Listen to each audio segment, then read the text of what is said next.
Muy buenas tardes a todos. Vamos a esperar a que la gente empiece a conectarse para empezar a conversar con Alejandro Bermeo, uno de los coautores de este libro de publicación colectiva, que es la segunda entrega de Pandemonium, Pandemonium 2, cuyo título esta vez fue La cura. Pandemonium 1 llevó el título de La pandemia al control global, perdón, al control total, de la pandemia al control total, y ahora en la segunda entrega de Pandemonium se juega con la idea de la cura.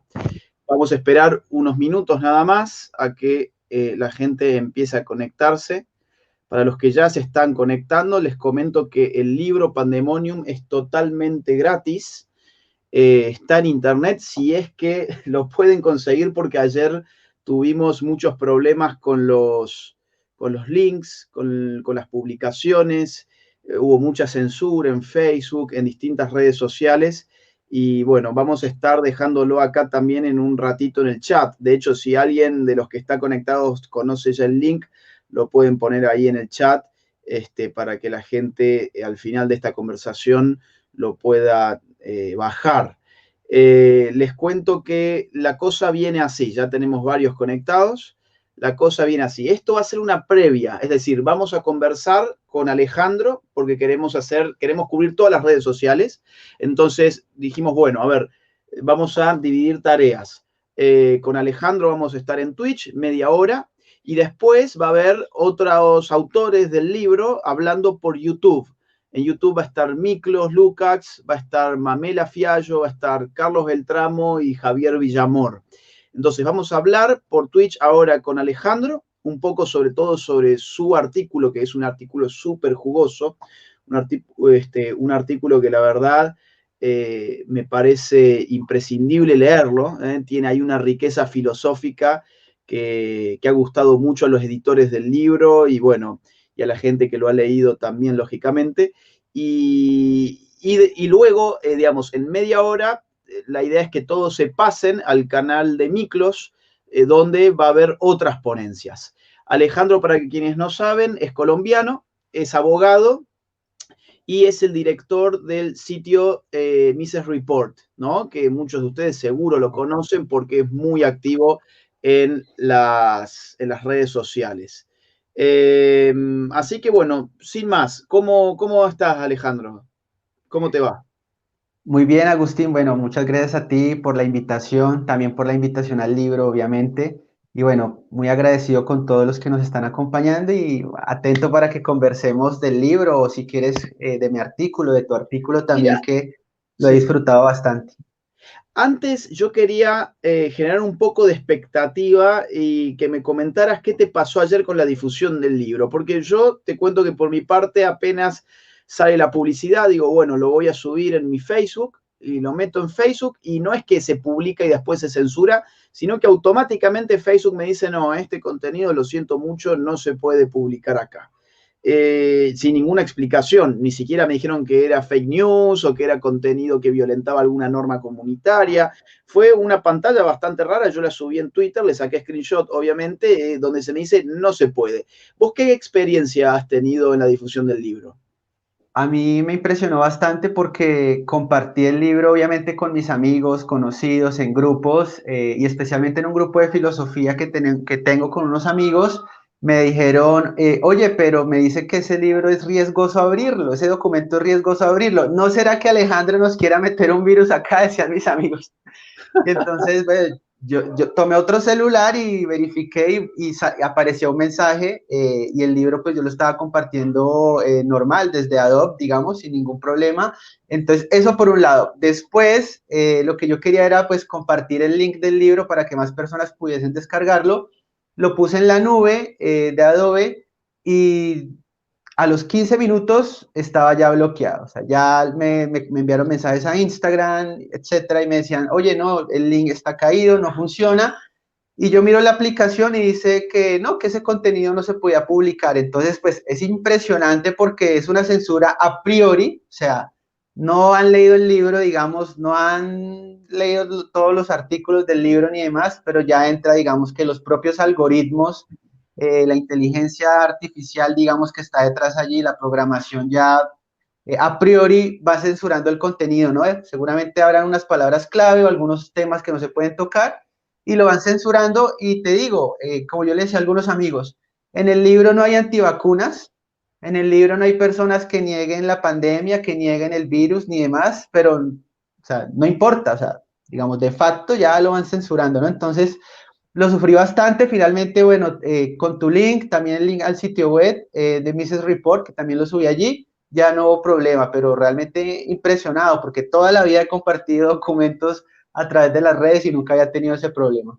Ahí estoy poniendo algunas cosas que dice la gente en el chat, que ya tenemos casi 300 personas conectadas, y ponían por ahí que, bueno, hubiésemos puesto que era un libro, que era un manual para asesinar a cristianos y que las redes sociales en ese caso no hubieran reaccionado. Algo de eso hay. Tenemos gente de Perú, tenemos gente, mira, hasta de Italia, mandan saludos, hay gente de Chile, de Colombia, de todas partes.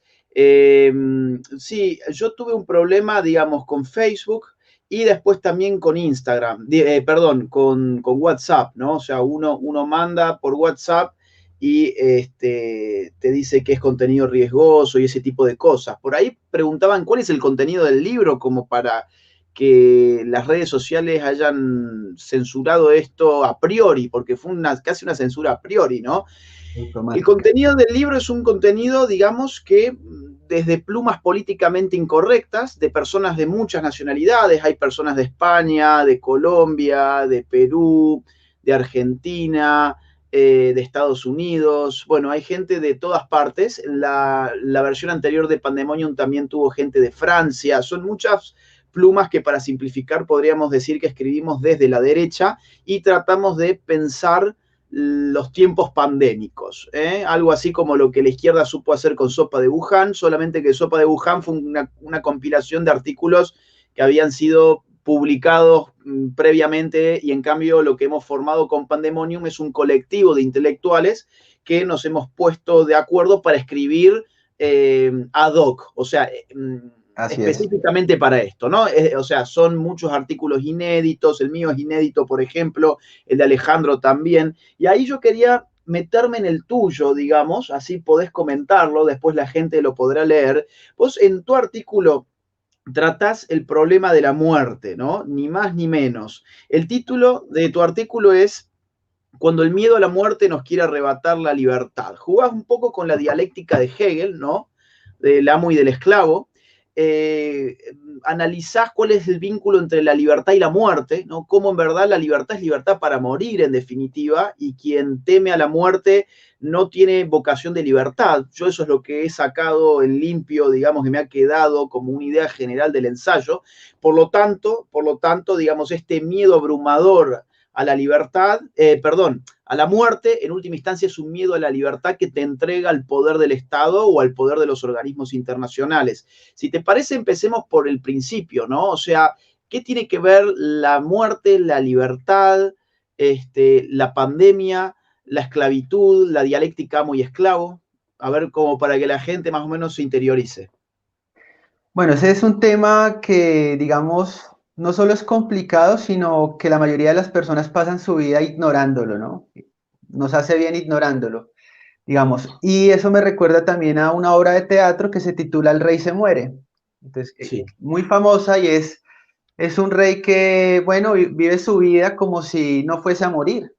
Entonces, vive una vida meramente, digamos que es superficial, porque él piensa que nunca se va a morir, no le preocupa eso, digamos. Y de un momento a otro, bueno, él ya llega, digamos, en la obra cumple 100 años, cumple 200 años, pero él cumple 300 años y él dice, no, la muerte no es algo que me importa, eso le pasa a otros, eso no me pasa a mí, ¿no? Y de repente le dicen al rey, se va a morir mañana. Y él se atrofia, o sea, el yo de él se atrofia porque entonces ya comienza, no he hecho esto, no he hecho aquello, no he hecho tal cosa, si muero me van a recordar. Entonces, la muerte, que es el no poder, él termina atrofiado en un no poder porque la negación absoluta, digamos, de sí mismo. Entonces él observa que hay una araña en su cuarto y él dice, quiero que maten a esa araña como manifestación de poder. Dice, quiero que maten a esa araña que está allí en la pared. Y después dice, no, mejor no la maten porque tal vez esa araña lleva muchos días ahí y tenga una parte de mi ser. Es mostrar cómo ese yo, digamos, del rey se atrofia, y eso es producto de no haber entendido, digamos, un concepto budista muy importante, Agustín, que es el concepto de la impermanencia. Y es esta idea de los budistas que la tienen muy presente, y es la posibilidad de morir, la realidad de morir, que normalmente en el mundo occidental lo vemos como algo externo, como algo exterior, como una negatividad que nos afecta, que nos avasalla, digamos, pero realmente el llamado del budismo es a entender que la muerte es algo que está en nuestro interior, es parte de nuestra potencialidad, a tal punto que uno puede decir que finalmente la realización del ser humano pues culmina en ese proceso que finalmente es la muerte. ¿La muerte qué es? Digamos que la terminación de las funciones. Entonces, desde ese punto de vista, nosotros morimos todos los días. ¿Y por qué termina siendo importante entender digamos, el concepto de impermanencia de los budistas, digamos? Que si tú eres consciente de tu vida, o sea, que tu vida es limitada, entonces, al ser consciente de tu finitud, eres consciente de que por tu vida tienes que hacer algo valioso. Tienes Claro. que ver cómo en tu vida haces algo que aporte, que trascienda, que vaya más allá apenas de tu mera existencia, digamos 70 años, 80 años, etcétera. Entonces, lo que uno ve es que la mayoría de las personas hoy viven en una vida meramente superficial, en una apariencia, porque no son conscientes de la muerte. Y como no son conscientes de la muerte, viven en un vivir por vivir. Van allí, digamos, viven, existen, lo cual se asemeja mucho a la vida de los animales, que es algo que va a traer Heidegger y nos va a explicar que el ser humano es el único ser que muere. ¿Por qué? Bueno, porque los animales no tienen conciencia de la muerte, no tienen conciencia de su finitud. En ese orden de ideas, los animales fenecen, o sea, los animales cesan. Un animal deja de vivir, pero el hombre es el único ser que muere en el sentido en que él es consciente de la finitud de la vida, algo que, digamos, a él la angustia, lo atrofia, le da miedo, etcétera. Pero esto no debería uno tomarlo para un miedo paralizante que te lleva al nihilismo, que tú digas, la vida la tengo perdida, no hago nada, no hay propósito, no hay sentido, sino todo lo contrario. O sea, si soy consciente de que mi vida es finita, pues eso tiene que recobrarme a mí es de sentido para hacer algo por la vida, digamos. Entonces, algo muy pequeño para ir cerrando mi comentario. Los budistas, Agustín, se entrenan para la muerte, entendiendo también la filosofía como un ejercicio, que es un ejercicio de preparación para la muerte, como lo vivió, digamos, Sócrates. Entonces, los budistas se entrenan a tal punto extremo, diría yo, que ellos, digamos que a sus amigos, no los entierran, sino los dejan en la montaña al aire libre y presencian cómo llegan los animales carroñeros y, digamos, acaban con el cuerpo. Ellos no ven eso como algo negativo porque entienden que la conciencia ya está en otro estadio, digamos, porque ellos tienen un concepto de impermanencia en el que la muerte es solo un paso más, como lo puede entender el mundo, digamos, cristiano.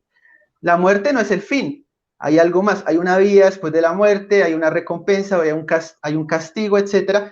Y estos se convierten en contrapesos, Agustín, para, digamos, afrontar la muerte. O sea, si tú sabes que no solo digamos, que si tú falleces hay algo más, ese es un contrapeso para que no te sometas en tu vida, porque tú entiendes que la vida es un espacio, es algo que hay que, digamos, surtir, vivir, pero que ahí no termina, que hay algo más, ¿no? Entonces, eso es un contrapeso a que tú digas, no es igual la mentalidad de una persona que piensa que con la muerte acaba todo y por lo tanto convierten a la salud en diosa, como diría Nietzsche, digamos. Claro. La salud adquiere un estatus de diosa porque tú matas a Dios, acabas con la trascendencia del ser humano y solo tienes este mundo terrenal material. Entonces es natural que tú tengas un miedo y te sometas lo que debas someterte porque solo tienes una vida y ya está. Hay un sentido de trascendencia que te lo dan las religiones, por ejemplo, o que te lo puede dar tu vida, digamos, que tú la lleves a un propósito más alto, que son contrapesos al temor a la muerte. Y cómo ese temor a la muerte lo pueden usar políticamente, digamos, para gobernarte, ¿no? Para atemorizarte y controlarte. Vos sabés que yo, digamos, te escuchaba y se me venía a la cabeza alguna idea como para sumar. Digamos, esto de que la muerte le es ajena a los animales, que los animales fenecen porque no tienen conciencia de la muerte. Entonces pareciera que el morir es una actividad que atraviesa la conciencia, ¿no? Y digamos, supongo yo que si a la idea de Dios o a Dios le atribuimos la inmortalidad, la muerte también en principio sería ajena a Dios.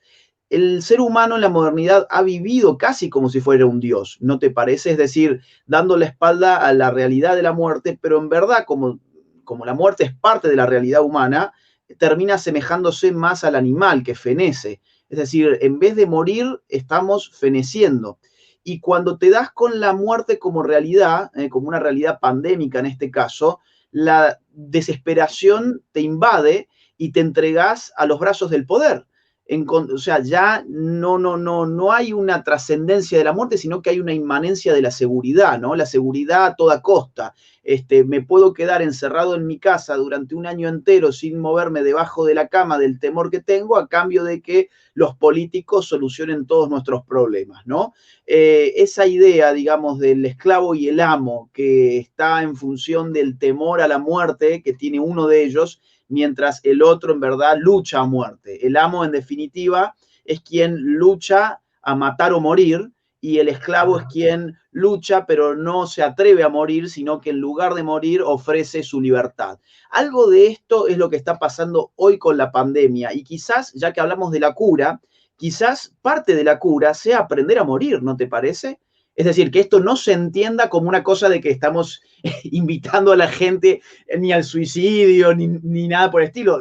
Aprender a morir en términos metafóricos sería aprender a dejar de tener miedo y entender que la muerte en verdad nos puede encontrar en cualquier esquina. Es decir, la gente no solamente se muere por coronavirus, ahora parece que solamente el coronavirus mata a la gente. No. Cada acto significativo en la vida de uno es poner en riesgo esa vida. Es decir, cruzar la calle para ir a comprar el pan para alimentarme es una forma incluso de poner en riesgo la vida. Te puede pasar un camión por encima y se acabó, ¿no? Entonces, volver a tener conciencia de la muerte, pero de una conciencia tranquila, quizás sea parte de una cura en la cual seamos un poco más libres, ¿no? Sí, yo, digamos, me he convencido, digamos, un poco con estos textos, y como lo dice Byung-Chul Han, que tú también lo citas, si el hombre, digamos, no se atreve no arriesga su vida, o sea, no se arriesga a morir, se queda atrapado en una existencia meramente animal, cita Byung-Chul Han, que sería un equivalente, digamos, a un vivir por vivir, o sea, a la mera supervivencia o a este concepto de Walter Benjamin de nuda vida o de vida desnuda. Es decir, que tú aceptas todo tipo de condiciones indignas con tal de sobrevivir, porque lo máximo que te importa es sobrevivir sin importarte otros conceptos como la buena vida, la vida digna, o sea, todo lo que esta gente nos ha venido quitando con la pandemia y demás, o sea, que ha sido nuestra vida, tal como tú lo has planteado también en tu texto, cuando dices, la lógica social se vuelve paradójica, tú dices, menos vida social es equivalente a más responsabilidad social, ¿no? O sea, invierte el asunto porque, o sea, para tener responsabilidad social, no tienes que tener absolutamente nada de vida social, ¿no? Es ese proceso de atomizarnos que desde luego hace que sea más fácil el control. Entonces, yo creo que la conversación, lo plantea Hegel, sobre la muerte es la conversación sobre la libertad, tal como tú lo estás planteando también en esta dialéctica del amo y el esclavo, quien, digamos, se arriesga, quien no tiene miedo a morir, es a la vez el que no tiene miedo a vivir. Entonces, lo que vemos hoy en día es que una población atemorizada por el coronavirus y demás, pues no se atreve a vivir, no se atreve a vivir, tiene miedo a morir, por ende tampoco tiene el valor para vivir, digamos, y queda, digamos, fácilmente sometido, controlable. Entonces, esto es importante también, Agustín, para todos los liberales, porque la conclusión a la que yo he llegado de estos textos es que la conversación sobre la muerte es la conversación sobre la libertad. Y tal y como tú lo planteas y lo plantea Buda, la muerte puede estar está en todas partes. Y está en todas partes porque la muerte es algo que está en tu interior, no en el exterior. O sea, la posibilidad de morir está en tu interior, es la realización de tu propio ser al final. O sea, en eso culminamos. Ese sentido tiene que movernos hacia algo mejor, hacia ser mejores personas, hacia causas importantes, hacia un sentido de trascendencia, digamos. Entonces, como plantean en el comentario, la gente que se somete por el miedo a morir no terminan viviendo, ¿no? Y es lo que está ocurriendo hoy. Sí, hay digamos, como un efecto contrario quizás, del cual también habría que prevenirse, que es un pesimismo rotundo en el sentido de, bueno, si me puedo morir hoy, en verdad tengo que, digamos, el carpe diem, ¿no? Tengo que vivir ahora sin proyectar el hedonismo o el nihilismo, también puede ser la consecuencia de una visión realista sobre la muerte. Esto es, que la muerte es una posibilidad abierta que te espera a la vuelta de la esquina todos los días de tu vida. Frente a esta situación de la muerte, yo creo que hay por lo menos tres alternativas, digamos, un poco esquemáticamente hablando. Me imagino ahora, puede haber muchas más. Una es la que la que la mayor parte de la gente adopta hoy, me parece, que es la de, no, no quiero morir, te entrego lo que quieras, querés mi libertad, te la entrego, te entrego mis miedos, mis temores, mi vida, bueno, vas a vivir como un reo, bueno, no importa, esa es la dialéctica del amo y del esclavo que recién hablábamos. Yo creo que la mayor parte de la gente está en esa clave, lamentablemente, y después hay gente que toma la vida y la realidad de la muerte disparándole el nihilismo o el hedonismo. Bueno, si la muerte está a la vuelta de la esquina y yo quizás que mañana muero o quizás que no, entonces tengo que vivir hoy, digamos, al máximo, digamos, drogas, qué sé yo, sexo, drogas, toda esa vida hedonista, digamos, con un máximo de hedonismo y de nihilismo, que tampoco sería, yo creo, una buena alternativa frente a la idea de que me puedo morir, entonces tengo que agigantar las experiencias de mi vida. Eso sería. Tengo que llevar al máximo, al límite mis experiencias porque no sé por cuánto tiempo más voy a poder experimentar. Y después hay una tercera opción, que es la de una visión más trascendente, ¿no? Que, es decir, bueno, quizás este paso por esta vida sea solamente un paso por una vida. Quizás hay algo más luego de esta vida. Por ejemplo, vos ponés el caso de Sócrates. Sócrates muere y muere con paz, ¿no? Es decir, a Sócrates lo condenan, él se puede salvar y Sócrates muere en virtud de la justicia, digamos, ¿no? Y da, digamos, es el héroe de la filosofía occidental, no por nada. Entonces, esa idea de, bueno, no, yo tengo que seguir con mi vida normalmente, sin perder de vista de que la muerte es inherente a la experiencia humana, pero no por ello tengo que llevar mis experiencias al límite todos los días como si fuese el último día de mi vida, porque entonces tu vida quizás la terminas arruinando vos mismo, ¿no? Sí, y entre otras cosas, Sócrates estaba convencido de la inmortalidad del alma. Claro, a Incluso eso me refería, claro. en el último momento él da un discurso al respecto y demás, toma, digamos, la cicuta con mucha tranquilidad, con mucha templanza, e incluso él rinde al final un homenaje a los dioses de la salud, de la vida y demás, porque veía incluso la muerte como una cura, porque finalmente ellos entendían el alma, el conocimiento, ¿no? En el alma, y el alma por X o Y razón terminaba entrando a un cuerpo y seguía como en esta vida, ¿no? Pero al final ellos buscaban como ese mundo de las ideas, terminar allá. Por eso es que la filosofía pues terminaba siendo como un entrenamiento para la muerte. Y quiero retomar algo que resaltaste que me parece fundamental, y es que tú planteabas el miedo a la muerte también como un fenómeno muy de la modernidad. Y ahí estoy totalmente de acuerdo contigo y eso salta a la luz, digamos, solo al ver el mundo en el que vivimos. Las personas que intentan por todos los medios no envejecer, claro. hacen operaciones, tratamientos aquí, tratamientos allá, una sociedad cada día más infantilizada, lo vemos. Esto es personas, digamos, que nunca envejecen en el sentido, digamos, bueno de la palabra, digamos. Por eso es que Nicolás Gómez Dávila dice que hoy no hay viejos, sino jóvenes decrépitos.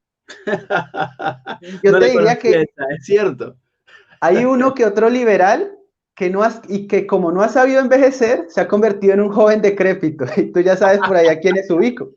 Sí, sí. Entonces, Perdón, te hago un mini paréntesis. Yo no sé si vos has notado o es, no sé, algo que yo veo, que es que estas personas que se llenan tanto de cirugías y ya tienen, digamos, sus 50, 60, 70 años, se parecen más a monos que a seres humanos.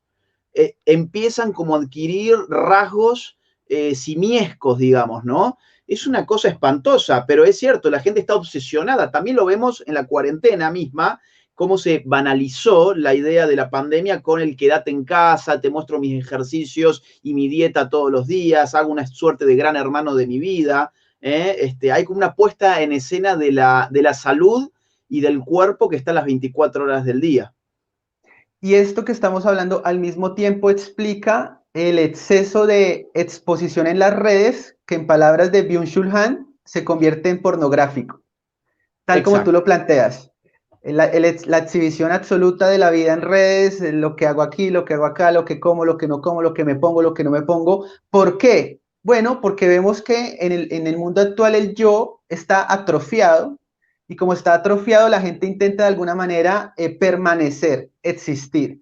Y eso explica por qué hoy es tan popular la red social de TikTok, porque Claro. todos buscan sus 5 segundos de fama. O sea, todos quieren llegar a esos 2 millones, 3 millones de reproducciones por 15 segundos de que te va a ver personas que nunca te van a recordar, digamos. Pero eso es producto, digamos, de una sociedad que se niega a la muerte. O sea, se niega a conversar con la muerte. Y si tú te niegas a conversar con la muerte, no vas a ser capaz de envejecer. Ejemplos tenemos en el mundo liberal y mucho menos vas a ser capaz de morir. Nos queda 2 minutos. Te doy la última palabra porque quiero que la gente conozca tu ensayo. Yo soy el mío, en todo caso, voy a hablar ahora en un ratito en el canal de Miklos. Yo voy a pegar aquí el link de Miklos, de su canal, para que la gente se vaya ya a ver el resto de las ponencias. Acá dicen que tenemos que hacer un podcast, digo, que tenemos que hacer un video de estos de 1 hora. Ya vamos a hacer seguramente la semana próxima un video de por lo menos 1 hora con Alejandro para seguir hablando, porque ha quedado mucha cosa abierta que hay que cerrar. Yo quisiera cerrar viendo qué tiene que ver esto con la libertad. O sea, creo que ya lo hemos dicho un poco, pero digo, hoy la libertad está en jaque, la pandemia está afectando las libertades y cómo podemos hacer para ser más libres, para levantarnos contra esto. Creo que tu ensayo, te lo pregunto porque creo que cierra de esta forma, de alguna manera, ¿no? Cierra con la idea de, bueno, superar el miedo a la muerte es quizás tener vidas más llenas de sentido y ser en definitiva más libres. Y cómo una visión trascendente de la vida es la que nos permite no escondernos debajo de la cama y por lo tanto ser más libres, ¿no? A ver si me das así un cierre, mientras yo pongo el link acá para la gente que quiere pasarse a YouTube. Vale. Mira, y lo he planteado en el artículo, otro profesor también español que vive acá en Colombia, Antonini de Jiménez, él lo ha dicho y yo estoy de acuerdo con él también, en que la pandemia ante todo es un problema religioso. O sea, la Sí. pandemia no es un problema sanitario, no es un problema económico, no es un problema político, sino es meramente un problema teológico, es un problema religioso, en el sentido en que el ser humano del mundo actual, antirreligioso, ateo, materialista, no ha sido capaz de encontrar un sentido de trascendencia. Y como no ha sido capaz de encontrar un sentido de trascendencia, pues no ha sido capaz de encontrar esos contrapesos frente a la muerte que hacen que uno tenga el valor de vivir. Y por eso te menciono allí que la superación del miedo a la muerte, que tú lo puedes encontrar en un sentido de trascendencia en tu vida, yendo a propósitos superiores, haciendo cosas superiores, digamos, que vayan más allá de tu propia existencia, o una vida, o un sentido de trascendencia que tú adquieres a partir del cristianismo, incluso a partir del budismo. Yo menciono mucho el budismo porque posiblemente ellos son los que más han estudiado este tema, digamos, no soy budista, pero son los que posiblemente más han estudiado este tema. Entonces, solo la superación del miedo a la muerte restituye el sentido de la vida. Y el sentido de la vida, de una vida digna, pues no es una vida encerrados, no es una vida con controles, no es una vida con horarios de salida, no es una vida en la que tú no puedes despedir a tus familiares muertos, la vida que no puedes, digamos, salir, que es la nueva vida o la vida desnuda o la vida puramente animal, ¿no? Entonces, superar ese miedo a la muerte implica recuperar el sentido auténtico de la vida, de la buena vida, de la vida digna, tal y como tú planteas, porque incluso estos filósofos que hablaban de la muerte, no, la conclusión de ellos no era el nihilismo, o no era el carpe diem. Epicuro, Séneca, cuando ellos hablan de la muerte, no están diciendo, no, es que como yo me voy a morir, entonces me voy a dedicar al deseo o a los vicios o algo parecido. No, todo lo contrario. Para tener una vida digna, una plena autorrealización de nuestro ser, y obviamente que una vida que no es en libertad no merece ser vivida, ¿no? Y ahí es cuando tú incluso podrías llegar a afirmar en un choque de principios que una vida sin libertad no merece ser vivida. Afortunadamente hay mucha gente que ya está viendo esto así. Cierro con este dato. En marzo de este año, la opinión pública establecía que el 80% de la preocupación en Argentina era por el coronavirus y solamente un 16% por la economía. En septiembre, la preocupación por coronavirus bajó al 36%, es decir, del 80 al 36% en un par de meses, a pesar de que la afectación de la pandemia en Argentina es mucho mayor. Ahora, como nunca, está muy fuerte todo esto acá y sin embargo a la gente ya no le importa demasiado el coronavirus. En cambio, el 60% de los argentinos le importa más la situación económica, que significa poder vivir, poder salir a comerciar, a trabajar, salir de la casa, encargarse de los asuntos, hacerse cargo de la familia y hacerse cargo de su vida como sujetos libres que deberíamos ser. Ale, bueno, acá te ponen, Ale es un crack, sí, es un crack, síganlo entonces en Mises Report y en su Instagram personal que es Ale Ryan, ¿no? Sí, es como un juego de palabras de hace muchos años de Ayn Ok, Rand, entonces sí. había puesto Ryan, ¿no? Pero bueno, ahí me encuentran igual en Mises Report, allá hace Bien, muchos bien. años. Normal, Sí. ¿no? Tú también tuviste esa etapa. Totalmente, totalmente. También he sido randiano. Y algunas cosas siempre quedan. Síganlo. Ya vamos a hacer la semana que viene un directo un poquito más largo con Alejandro y al resto quedan invitados entonces al Facebook perdón, al YouTube de Miklos, que está empezando ahora mismo. Gracias, Ale. Te mando un abrazo enorme. A ti, Agustín, muchas gracias, un abrazo y bueno, un saludo a todos. Muchas gracias. Saludos.